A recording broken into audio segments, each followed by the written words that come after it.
much ado, please join me in welcoming to Storytime our special guest. First off, Dr. LATOYA Council, welcome to Storytime. Hi. And we've got Dr. CAROLYN CHOI. Welcome to Storytime. Hi, everyone. Good morning. Thank you. And of course, good morning to you, Dr. Chelsea Johnson. Hello. Thanks for having us. We're so excited to be here. Wonderful. Yeah, thank you. I'm so glad that, you all could make time to be here with us. I know it's early in the morning, especially for us on the West Coast. So do you mind just maybe let's start with Dr. Council. Where are you joining us from today?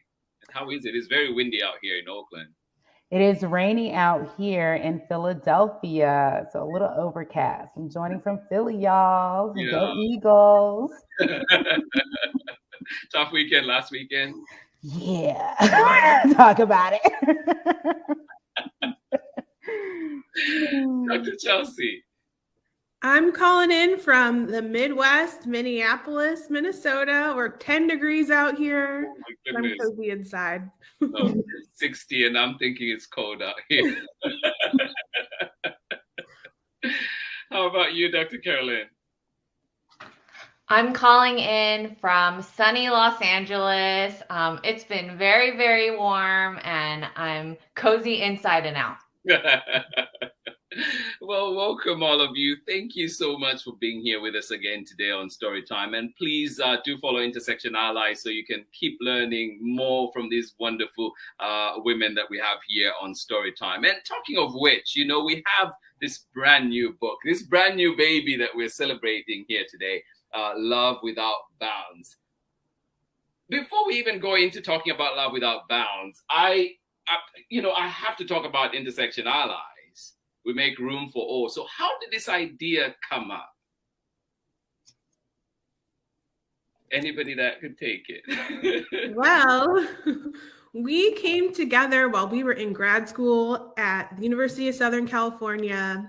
All three of us were writing our dissertations in sociology. We were also activists at the time. And if you remember 2017, it was a really tumultuous moment. We had just had a big election. There were women's marches all around the country and around the world. And we realized that a lot of the conversations we were having in our classroom, our university classroom, weren't really happening out there in the activist community. And they also weren't reaching people of all ages and K through 12 education. Oh. So we thought, what would be an interesting kind of experimental way of writing about social theory for kids? And that's how Dr. LATOYA came up with the idea. She was like, what if we read a kid's book about intersectionality?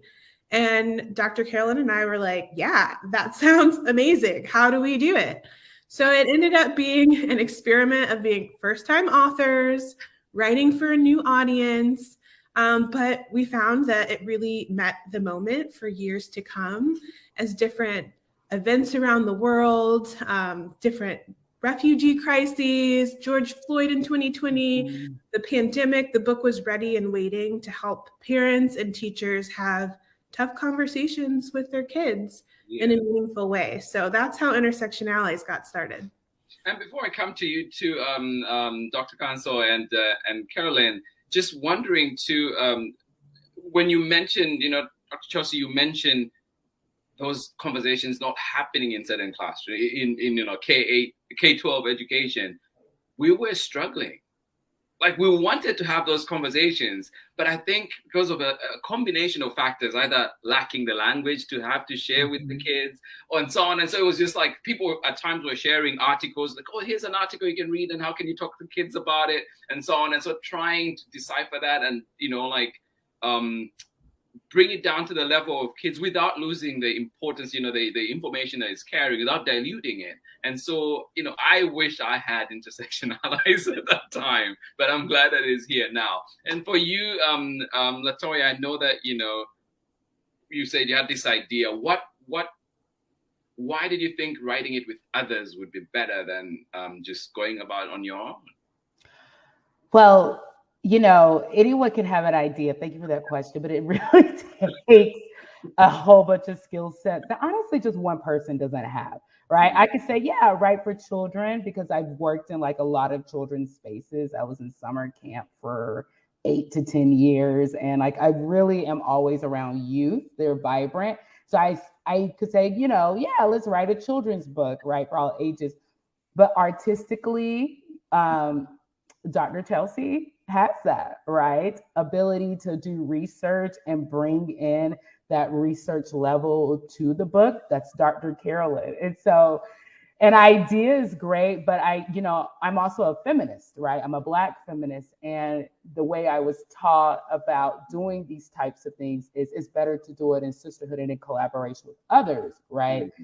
And I agree with that wholeheartedly. So one person, it's honestly, to do something like this, you need more than one person. Kudos to folks who do it by themselves, but not kudos at the same time, you know?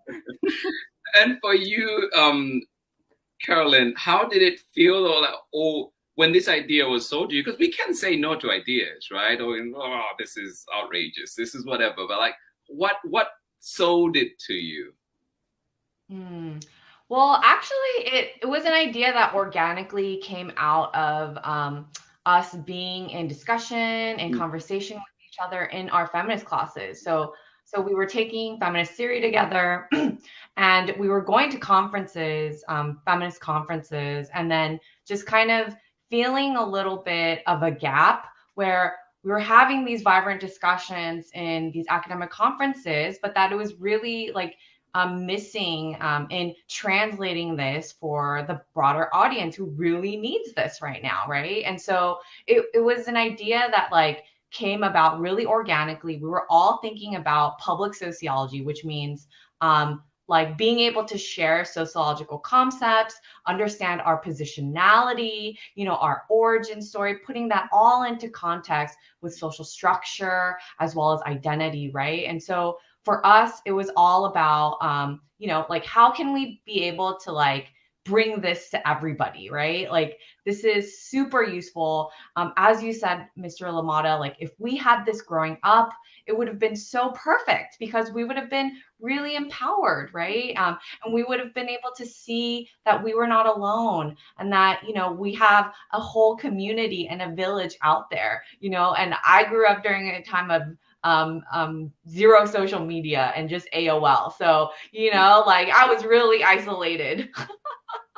But yeah, so I think this book was just one way that we could do public sociology, right? Like bring these concepts and ideas to our families, to the people we study. We study our people, our communities. And so as a way to bridge academic work, our investments in activism, as well as, you know, our investments and membership within our communities was like a great way to kind of put it together, because this book, you know, isn't just going into the hands of kids, but their entire households, right? Like grandparents, like aunties, you know, and then we're reading it alongside our dogs, right? So that was kind of the idea. No, I love that. And all that you say, really, I know too, because even in the book, you've included letters to the caregivers or their dogs. And I think that helps. It has helped me read that through and kind of get to understand it. And also just, I think the whole topic of intersectionality was something that I really honestly had not heard about, or you know bits, but to hear it articulated in the way was when I read Intersectional Allies and got to read that book. And thank you, Dr. Chelsea, for, you know, like just for being heaven sent and bringing that book. It was such a wonderful thing. I know that you have the book to read for us, and hopefully we'll come back for more conversation after this. But I know you have a book for us to read, and I'm always excited about days like this because I get to be read too. So I'll have you take it away, and I'll just bring the slides up, and all yours from now. So awesome. Thank you. So we are so excited to read with you Love Without Bounds, an Intersection Allies book about families. So you'll see the concept of intersectionality. We can talk about it later if you're listening and you don't know what it is. So we'll illustrate it for you first. All right. Dr. Carolyn, take it away. All right. Does everyone hear me? Cool.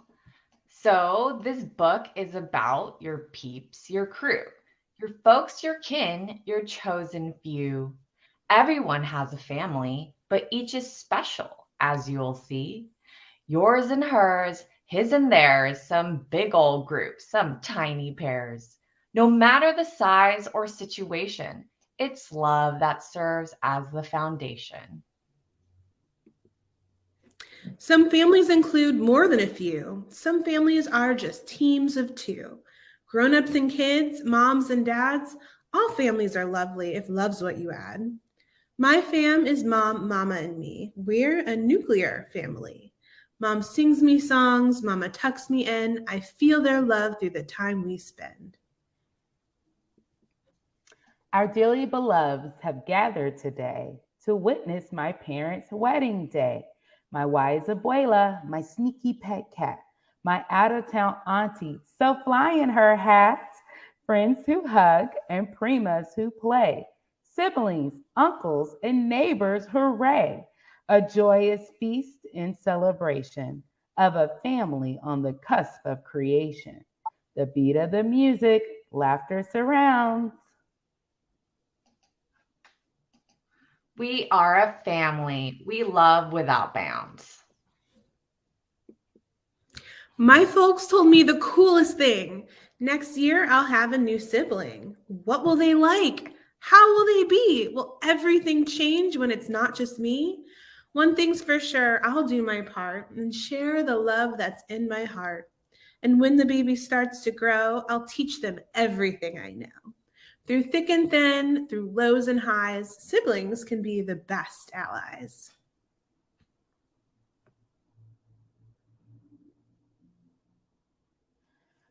My sis was born in the Midwest, but my life started with the quest. Just like a vine joining a tree, I was adopted into my family. After praying and waiting and lots of wishing, they welcomed me home, the peace they've been missing. 2 family trees, 1 history. My story is what makes me me.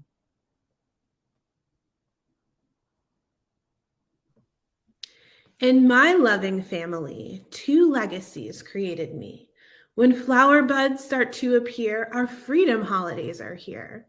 A Seder marks the start of spring, and on Juneteenth we proudly sing, lift every voice and sing till earth and heaven ring. Over barriers that made us hurt and hide, to this place where we can love with pride. Now let's pause here because happy Black History Month, everybody.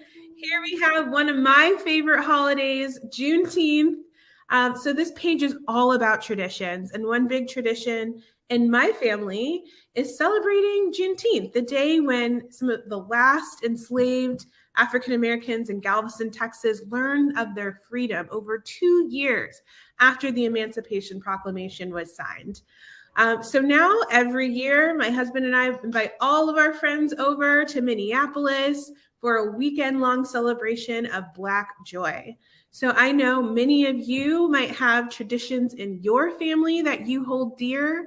I'm curious, Dr. Carolyn, Dr. LATOYA, do you have a tradition you want to share? Maybe even Mr. Limata, if you want to pop back in and let us know a favorite tradition of yours. Yeah, well, I'll start. I think for me, it's just would always gather back home whenever it was around April, just have some good meals. And it was not named, but we just knew we came together. We came together and it was rice and potatoes and everything was just, yeah, you can't beat that. Chicken, yeah, it's just every time. And even now when I go back, I think we're almost every time trying to recreate that, just that coming together with all my cousins and sisters. I love that so much. I think all traditions like that show the values of our families, the value of togetherness, of spending time well spent. LATOYA, I see you're off mute. You want to share a favorite tradition of yours?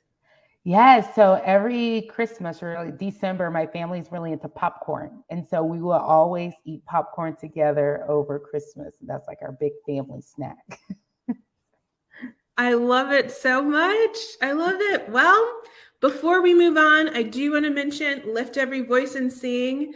If you're at home, wave at the camera, wave at the screen if you know the song. This song was written by one of my favorite poets, James Weldon Johnson, in 1900, the Negro National Anthem. And it is, if you look it up, read the lyrics, it is one of the most beautiful pieces of poetry ever written. And for the last 123 years, it has inspired groups of activists over and over again. So just one of the things that we hope that you carry on and explore with your family after the book.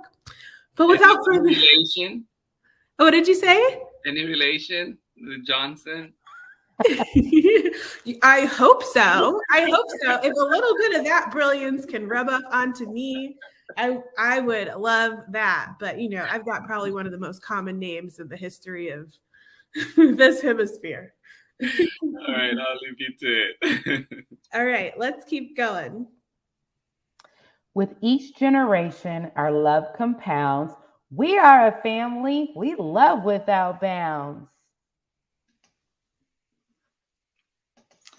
My Nanai is just an ocean away in a place I'd love to visit one day.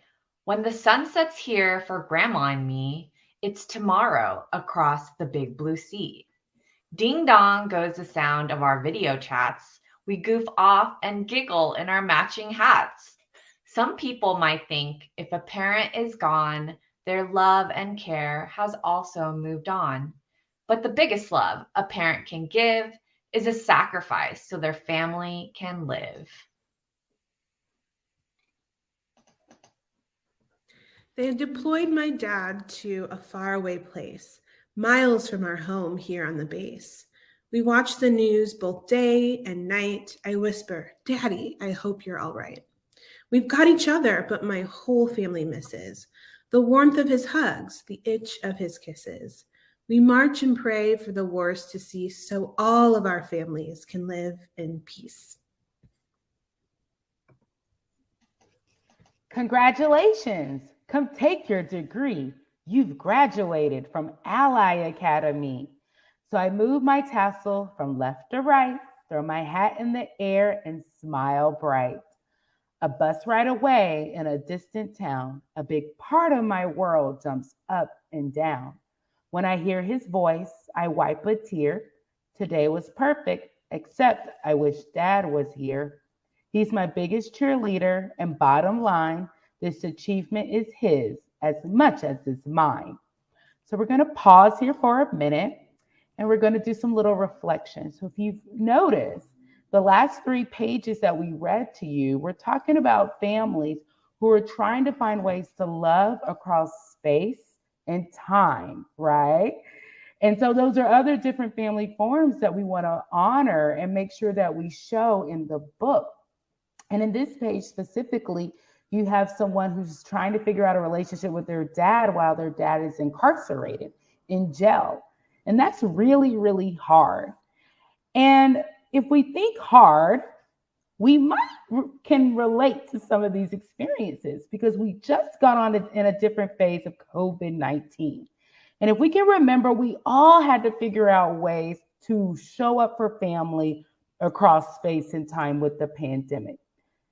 Dr. Chelsea, do you want to kind of like talk about that a little bit for us? And Mr. Limata, if you want to pop back in. Sure, yeah. My family was definitely trying to reimagine ways to show love during the pandemic. I remember in July 2020, my niece was born in Seattle. I was far away. My parents were in North Carolina. My other brother was in New Jersey. And in a moment like that, my family is the first to show up, be there, help everybody recover, cook a meal. And we just couldn't do that this time around with the state of the world. So, we improvised. We were like, we will send an Uber Eats, a DoorDash, an Instacart so that every single day they have food on their doorstep. And so reimagining ways to show love across distance and time is, yeah, now that's become a tradition. We have had 4 more babies. I'm about to have a baby any day. And now this like virtual meal train is just what we do. So it's kind of amazing that there's some new ways to be there that could have always happened, but now reimagined to help us love better as a tradition. But so Mr. Limata, any ways that you think about showing love across space and time? Oh yeah, all the time. And you mentioned coming into the pandemic. That was one of the things, I think, one of the really hardest times of my life, because I was thinking of the people, and I think at that point too, there was this fear, like how will this disease, like how will it affect African countries, for example? And like there was this whole thing of like, well, infrastructure, medical care, and so on. How will it affect that? And I had that fear for my own family, because most of my family are there, and so just thinking like, how are we going to deal with this? And thankfully, like in all, it's like there was just so much that I think that the medical system was able to withstand, because of structures that had been built in place over a long period of time of dealing with different epidemics and so on. And so that for me was a big worry at the beginning, because you remember we were washing everything, we were wiping down, you get your DoorDash or whatever, you're wiping it down, and then they were worried about me because they kept hearing in the news how much was going on here. And so it was just this constant checking in with each other. But I think that was important, because we had that downtime to really call each other and check in. And I think with my sisters, we always called each other, but I think we ramped it up even more to just keep in touch and check in. And that definitely saw me through. And and I've done that, taken an extra step of making sure I contact people, family, just be like, hey, I'm just checking in on you, just saying hi. So yeah. Love that. Thank you, Mr. Limata. We're going to keep going. This is good.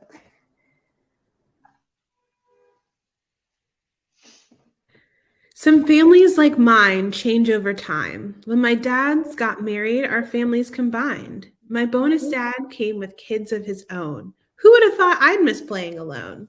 But we circle around to share holiday fun, giving time, getting closer together as one.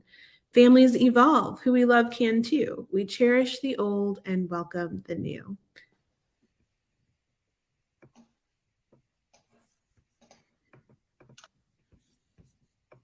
School days with mom, weekends with dad. My parents made the best choice they had.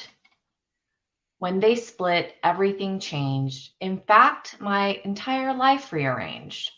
Boxes and toys, new apartments and houses, new rules, new schools, and even new spouses. But in choosing themselves, they both chose me. We'll always be a family. I'd like to pause here for a little bit on Baby CAROLYN's page and introduce an important point, that families aren't always warm and happy. Sometimes really hard things happen to and in our families. And a lot of the times we don't have a say over why.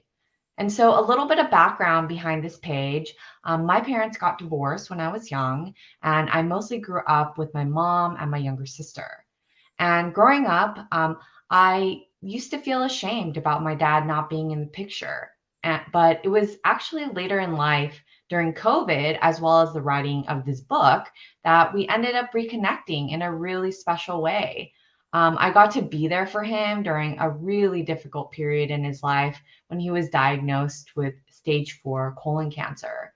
And so writing this book and also reconnecting with my dad, this really taught me how important it is to honor both the difficult feelings as well as understand the power of reconciliation. And so, that difficult feelings about parental separation can really coexist with healing. And so that's why I decided to name the family on this page after my own, the CHOIs, as an act of memorialization of my family and everything that it's gone through. So it's a very special page to me. And, I know this feels very heavy, But if this brings up any feelings or experiences for anyone, please pop in the chat, and feel free to share if you'd like or feel comfortable. How about the authors or Mr. Limata? Is this like bringing up feels for you?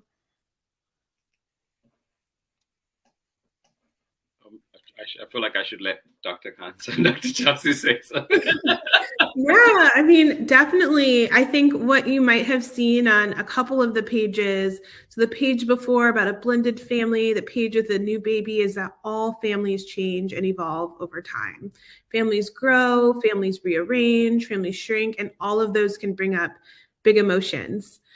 So in thinking about the ways that your family might have changed, I did mention I'm having a baby any day. There's excitement in that, and there's also tons of anxiety in that too. So I wanted to share with the readers, all of those feelings are valid.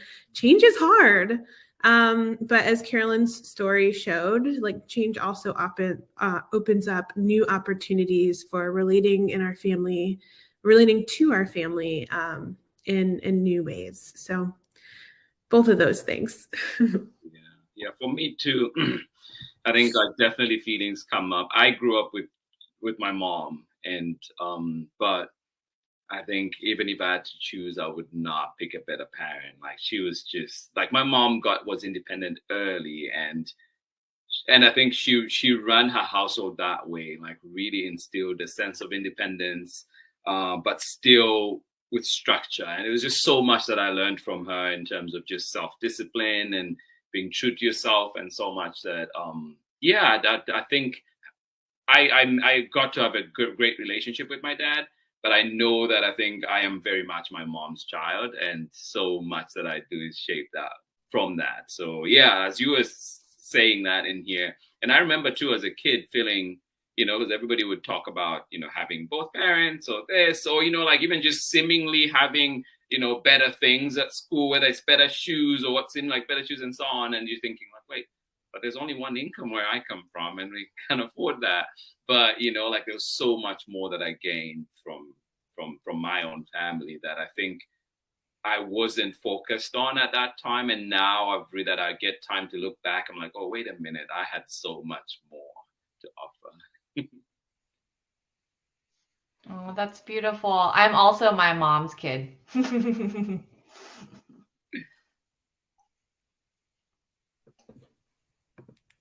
All right. So sometimes the family we're born into doesn't make us feel how we want to. And in these moments, our closest friends step in and help our hearts to mend. A pen pal, a teammate, a snuggly pup, those who care for you and build you up. There's so much of life we can't control, and our chosen family can make us whole. This is our big homage to chosen families, because while some families are related by blood, some families are created by choice. And we will find our family again and again over the course of life. So Dr. Carolyn, Dr. LATOYA, we always call each other sister scholars. They've been my chosen family. Lots of us have lived really far away from our families in different points over the last 10, 15 years that we've been in each other's lives. And so we've been, the shoulder to cry on. We've been, the confidant to each other. And so family is big, family is expansive, family is what you make it. And we want to make sure that you all know that too. All right, kicking it over.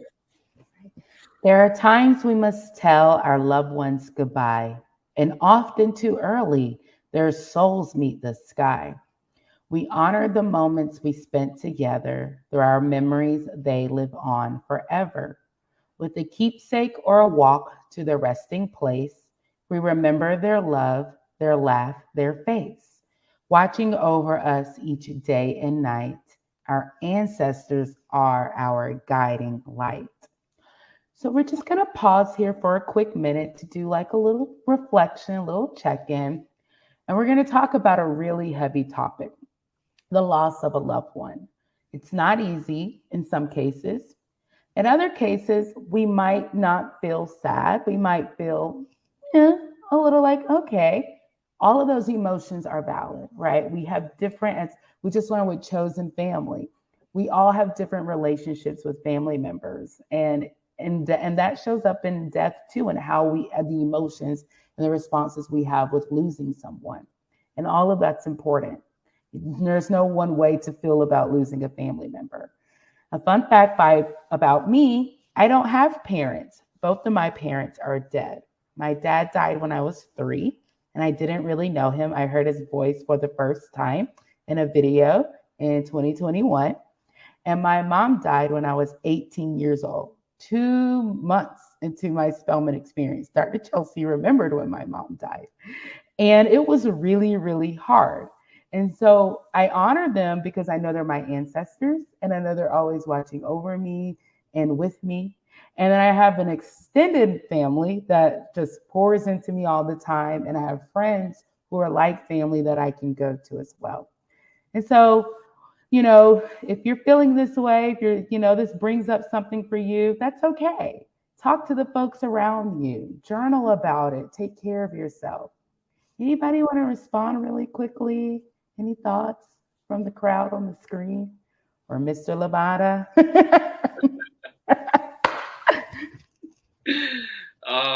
No, so much that just resonates. And and you mentioned, I think I'll just piggyback on that point you mentioned about at times losing family members and feeling a certain way, or feeling, looking at the other person, like, how are they feeling? And we all show emotion in different ways. And I think one of the ones for me was when I lost my grandma, my mom's mom. She was my buddy. She was my friend. Like, this is somebody I would live with for so long. And I saw my grandma. She was a trooper. Her husband died when my grandfather, who I'm named after, died when she was pregnant with their last child, my uncle. And so she raised, or at least, her oldest kids were in high school at the time. So she raised all these kids and looked up, took care of them. And she never remarried. She just focused all her energies on her kids. And us 2 grandkids, taught me so much. But to have lived with her, and then she suffered a stroke in 97. And to see her come from the trooper that she was, this warrior woman that would hold, like a plow behind these oxen drawing stuff, and to see her lying down in the house, like needing help to go to the bathroom, needing a walker to move, and that just for me just was crashing my spirit. And so it came to when she eventually passed, which was 10 years later after her stroke, a part of me was relieved, because I was like, that's no way for her to leave. Because if I'm feeling like this, I can only imagine how she was feeling, coming from this person who was in our family, somebody that we were all looking up to. I definitely looked at her. I never saw my grandfather. I never met my grandfather on that side, but just this person that was the anchor of our family. And to see her in that state where we were now the ones kind of helping her was just like, I think if there's rest on the other side, like, I hope you get that. You deserve it. Yeah, that's beautiful. I connect with that, with losing my great aunt recently. She was fine, but then she was tired. And so it's like rest for her on the other side. Thank you for sharing, Mr. Limata. Oh, absolutely. And I see too that we have a comment too from. Thank you, Monica. Yes, absolutely. Honoring and remembering. And one thing that I think of when I think of this page is how much the choices and the values of our ancestors show up in us. So you talk about your grandmother being so hardworking. Look at you, Mr. Limata, doing all of this. It's those bits of character and those examples that are passed on again and again, even when we haven't met them. Sometimes when we see that example, it's those values that get passed on through our families too. So that's another way to honor and remember and celebrate their influence on us through the generations. Yeah, thank you. All right, Dr. CAROLYN.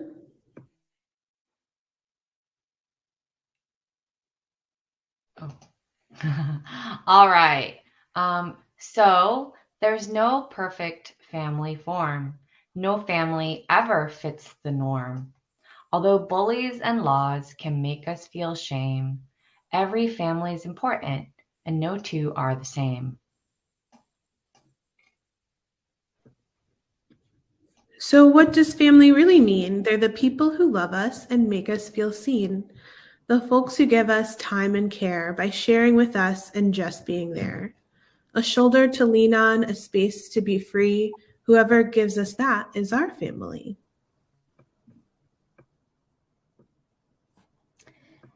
In faraway places or right next to you, those yet to be born and who've passed on too. Growing and changing together or apart, your family are those who live in your heart.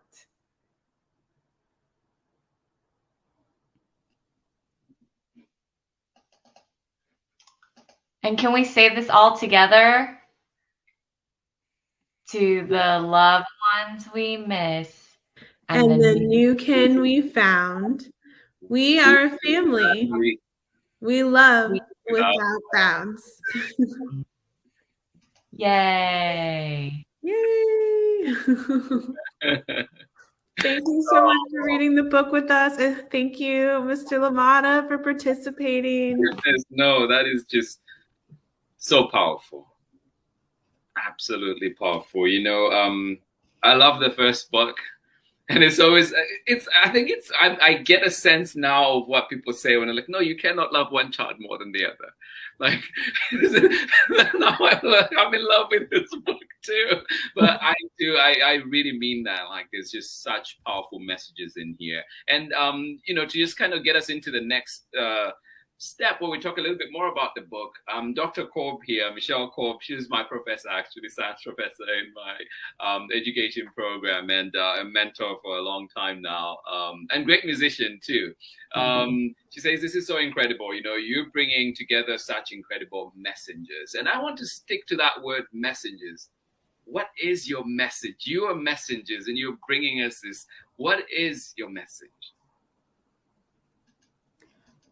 Well, I'll start us off. I will say that our message is going back to the first book. I can say I'm like you. I can't love one more than the other. It's making room, right? And I think allyship and making room is just so powerful. And to start off with that and to carry that through to making room for diverse and different types of families, right? All families, right? Another way to make room. And then to add love in there. So I think the message for me, and I'm curious who everyone else thinks, is making room is very important. And we have to do that. We must do that.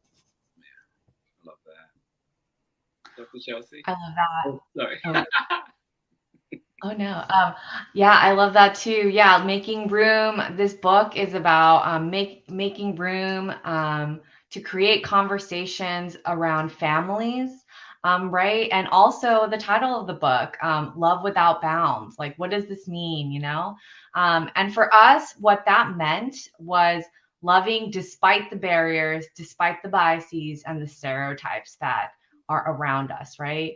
And it means that we have to actively work towards changing and opening up those barriers and acknowledging for so many people who may be isolated, that love can show up in so many different combinations, right?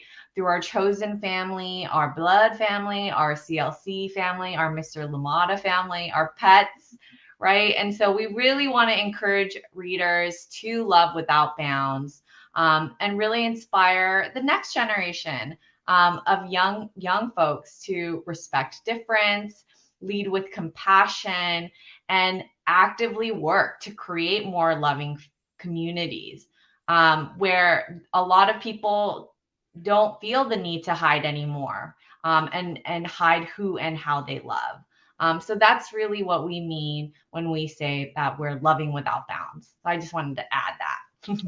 Love it. Yeah. Thank you for highlighting that. Dr. Chelsea, did you have anything to add to that? Yeah. So, you know, here's a little sociology bit. We'll put our professor hat on. But you might notice as you look back on the characters that rules and norms and governments shape our families in so many intimate ways. We have this feminist saying that the personal is political. So oftentimes we think about our families as like just a personal thing, just you. It doesn't have to do with broader society, when in fact it really does. So when you think about incarceration, deployment, the family that was separated by a national border, where they were Zooming to stay in touch, who can get divorced, who can get married. All of those things are rules and norms that can change and have changed.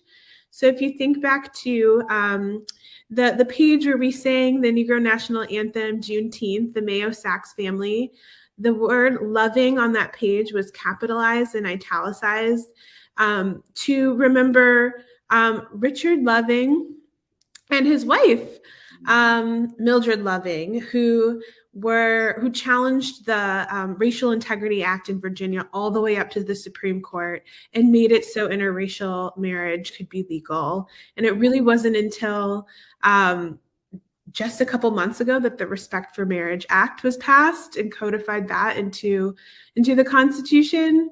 And it took another, 48 years from Loving versus Virginia for same-sex couples to get that right. So those things can change. They do change when brave people challenge the norms and the stereotypes around them. And so when we think about loving without bounds, it's also, a call to action to make our communities safer, more affirming, more loving for all of the ways that people do love. So things can change from here. And it's up to us to make sure that they change in a direction that is that's helpful and loving to all. Yeah, no, I love that. And, like in just highlighting in the book, you mentioned, I think evolution is, what was it? Who we love can too. Evolution is changing, I think, was it? Or evolution in thinking. And so, and who we love can too. And I just want really, I appreciate you highlighting that, because it is that, it is a process. It is so much, it's work. It's an active thing. And so thank you for highlighting that. But I also wanted to mention too, you mentioned in your letter to the readers in the book, you say how, you mentioned that we want to push those social systems to honor what we know to be true. But then somebody out there might be wondering, how do I play a part? But I'm just a kid. But I'm just, like a lowly worker, a lowly person. I'm not in the high offices, the corridors of power. How do we push for change? How does each one of us play a part? I think it's through love. It's through accepting other people, understanding that we all have differences from one another. That doesn't make you better or worse or good or bad. But in your own classrooms, in your own communities, in your own playgrounds, opening up your friendship circles, your communities, your sphere of influence, to love those around you. So I know we talked about, a couple of us feeling ashamed about what our family looked like or who was or wasn't there. And being the person on the other side of that doesn't reaffirm that or, push people into that feeling. Like we can do that by recognizing that all families are different. No two are the same.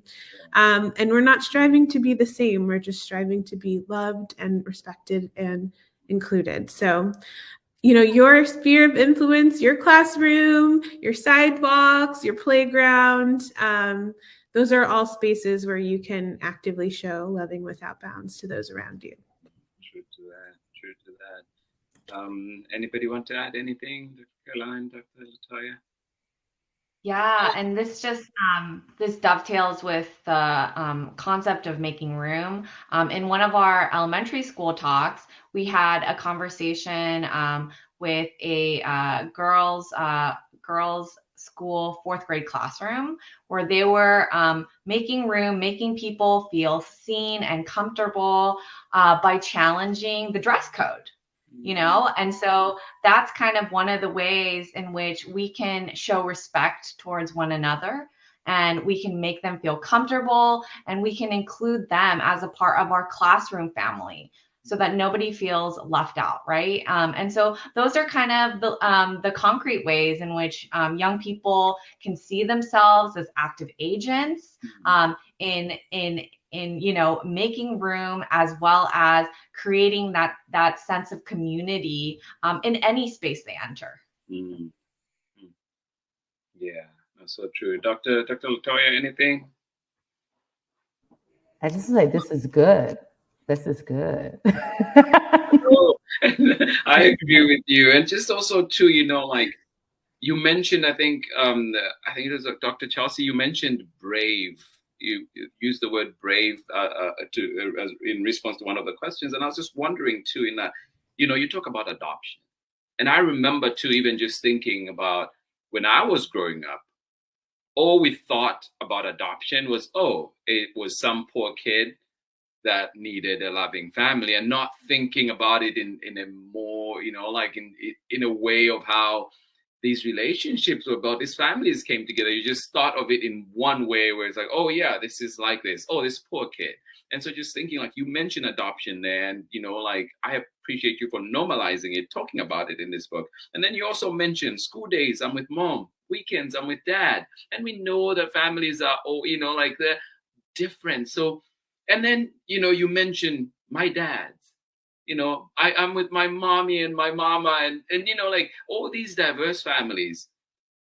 How do you find the courage to talk about such issues, especially in this age where we have people censoring books, people censoring what we say, and so on, and just, you know, like people who are fearful of what's different, who are fearful of what they see or don't understand. And so just wondering, where do you get the courage to put your message out? That's such a great question. We get the courage from our communities. So because this is a book of research, these stories come from scores and scores of real people stories in the community. They come from having our friends and our wider network read and reread the stories and talk about what spoke to themselves in their own childhoods, what they're struggling and going through now. So what you're seeing isn't really just the three of us writing and reading. You are seeing hundreds of people's voices represented. And I think when you come together collectively, you know, as Dr. LaToya was talking about earlier, like when you are not alone, and you are having conversation, thinking deeply in community, that gives me a lot of courage. And we want you all to feel that too. So part of that, like consolidating many, many different voices, comes from, you know, the academic literature too. So if you open the back of the book, you'll see the work cited, and you can read more deeply into the ways that people have been thinking about this over time. So the book is one representation of that, but there are many, many other voices. It's just the translation of those voices and the consolidation of those voices, and that's what gives me a lot of bravery, because, you know, it's coming from so much collective action. Dr. LaToya, Dr. Carolyn, anything to add on that? Yeah, I would just say this is why it's important to do this work with more than one person, right? This book was really hard for me in many ways, because I did have to reflect on my own childhood and how I felt growing up. I too grew up in a community where moms were at the time staying home, or if they were going to work, they were oftentimes to pick their kids up from school or to drop their kids off at school. The only kids who were on the bus, the social class was present, right? You knew the kids who rode the bus, and you knew the kids who got picked up in the cars, right? And I was the kid who was riding the bus. And so I felt, you know, just ashamed. And as a kid in school, because kids were like, why is your mom always working? Or why isn't your mom here? And I'm like, well, because I don't have a dad at home, you know, like we gotta eat, like things have to get done. And so even like writing the book and thinking about families, it does make you reflect on your own family. And that can bring up some hard memories or some tough conversations or things.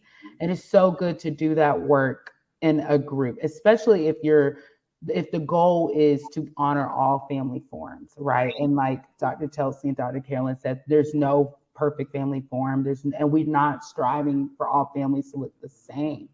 And so the courage with that is being able to have those hard conversations, being able to challenge what we consider acceptable, what we consider normal, and really questioning that, especially as you said, we're in this phase where you have states like Florida, where right now they're trying to control what Black history is being taught in schools and in higher education spaces. And so it does take a lot of courage, but the courage, it's better. And this type of work, I think, does better in a collective versus in the individual, for sure. Absolutely love it. Yeah. Dr. Carolyn? Yeah. To piggyback off of Dr. LaToya, this book and writing it was one big therapy session for me. Just to be able to think back to my past, like remember, commemorate, the sad and the happy moments, right? And so being able to go through that process of remembering that and not, like growing up, I think I oftentimes kind of like really like, like demonized certain experiences and saw it as, negative. But, as you like think back, as you're writing the book, as well as being in conversation with other communities and seeing your story and yourself in so many different ways, right? Especially like how we talked about, loving across distance and space. We showed many different examples of that, right? So that actually gave me a lot of courage to be able to tell my story and even be able to share it in our presentations, right? That's something that I decided I'm going to intentionally do because I know that it'll help someone else out there. And so I think it's like the process of making this a brave space, creating that safe space for us by making it a brave space that really helped in terms of, being able to talk about this stuff, very, very personal stuff that, is really, really hard to bring up in the classrooms or even in your social circles, even among your friends, right? I feel like it took me adulthood to be able to really talk about my family in an open way. And so for me, I think it was this whole process that allowed me to bring it into this full circle moment with the book. Yeah, no, I appreciate that. Thank you all for sharing. And, you just, when I say this book is just powerful and I appreciate it, and reading it today, reflecting with you all too. I think Dr. Carolyn, I'm with you on that. It's just brought up so much. And it's not so much as pain or looking at those things. No, it's actually a joy because it is kind of a release, being able to share this and talk to you all about it. And so with that, as we, wrap up, just thinking too, how do you self-care with looking at material like this, researching? I'm sure you're dredging up all this stuff that you have to carry and hold. How do you self-care? Maybe we'll start with you, Dr. Carolyn, and then go to Dr. Kanso, and then Dr. Chelsea on that. But how do you self-care on a daily basis, or even after looking at material like this and coming back? How do you center? Oh my goodness, that is a hard question. I feel like I still don't have a good handle on self-care, I have a hard time balancing things in my life. But definitely for me, I'm currently caring for my father, and it's hard because he's stubborn, and we're figuring out our relationship. But I take breaks. Sometimes intentionally, sometimes unintentionally, because things might happen and he might need space. And, I try my best to just kind of come back together. It's often through a meal at Sizzler, our favorite place, and just kind of talking through what happened. Also spending time with my pups. They have been my saving grace throughout grad school, as well as just navigating academia. And then, of course, just coming together with my sisters, Dr. Chelsea and Dr. LATOYA. I can turn to them for anything. And so for me, it's really kind of the social aspects of self-care that have allowed me to, you know, be here. Appreciate that. Yeah, Dr. Conso. Well, I often burn Palo Santo in my house. Dr. Carolyn would know. She lived with me for a little bit, but for real, I would say it would have to be, so I chant. So I identify as a Buddhist Christian. And so for me, that is a form of self-care. When I'm in a space where I just feel like it's just really getting really hard, I would go, I mean, I do that daily anyway, it's part of my daily practice, but I do a little more when it's really, really hard. And that really centers me, just chanting, you know, and saying Nam Myoho Renge Kyo is a very important part, and it's a part of my identity. And baking, when I don't like to eat this stuff because I can't really have carbs like that, but I love to share it with others. So I bake, I cook, and I chant. Yeah. Oh, I love it. But also just want to say something on that too. Thank you for also showing us that being a Christian or Christianity does not mean you putting that others down. Because I feel like there are others that use this as a tool to hurt others, to push hate. And, you know, and I had this conversation with a friend too recently who was saying, I am a Christian, I identify as a Christian, but I'm not out there to push it down on anybody or to say, you know, if you're not living like me, then you're not. Like, yeah, like, so it's about me. I need to reflect on what I'm doing. And so I really appreciate you highlighting that, showing that in the way that you're doing. Thank you, Dr. Chelsea. I am in a very deep moment of self-care right now, just because babies could come anytime. So there's lots of like physical self-care I'm doing, of like moving my body. And then lots of like, you know, mental space centering self-care. So doing tons of meditation, hypnobirthing, lots of affirmations too, just telling myself like, you are strong, you are cared for, you're making good decisions, like saying those affirmations in present tense, like I'm doing it right now, you know, by living, I am doing it and I'm still here. So yeah, I am deep in a self-care moment. Mr. Limata, do you have any self-care practices that you want to share? I do. Music. I listen to music so much, and just playing sports, but I like time to myself. So I find that I have so many, like most of the times people will say something and I have something to say about that because I've either read it somewhere or listened to it somewhere. When somebody mentioned that, you know, chosen family, and it's like, well, it's in the book, but also I think you talked about it in our conversation, and immediately my thoughts went to this saying in one of the languages back in Zambia called Bemba. And they say, if it was like that translates into friendships surpass family. And so as you were saying that, I was like, yeah, there are definitely moments that it is like that. There are friends who hold you down even more so than your, you know, blood family or the family that you're born into. But yeah, so yeah, no, for me, it's music. And I will belt out tunes that hopefully not many ears get to hear. But good for me. That wasn't you on the intro then, was it? No. Okay. I'm like, okay, Mr. Limata can sing. Look at that. No, that's my friend Tim. But yeah, no, self-care for me is definitely my music. I listen to so much music and just, yeah, sing along. But yeah.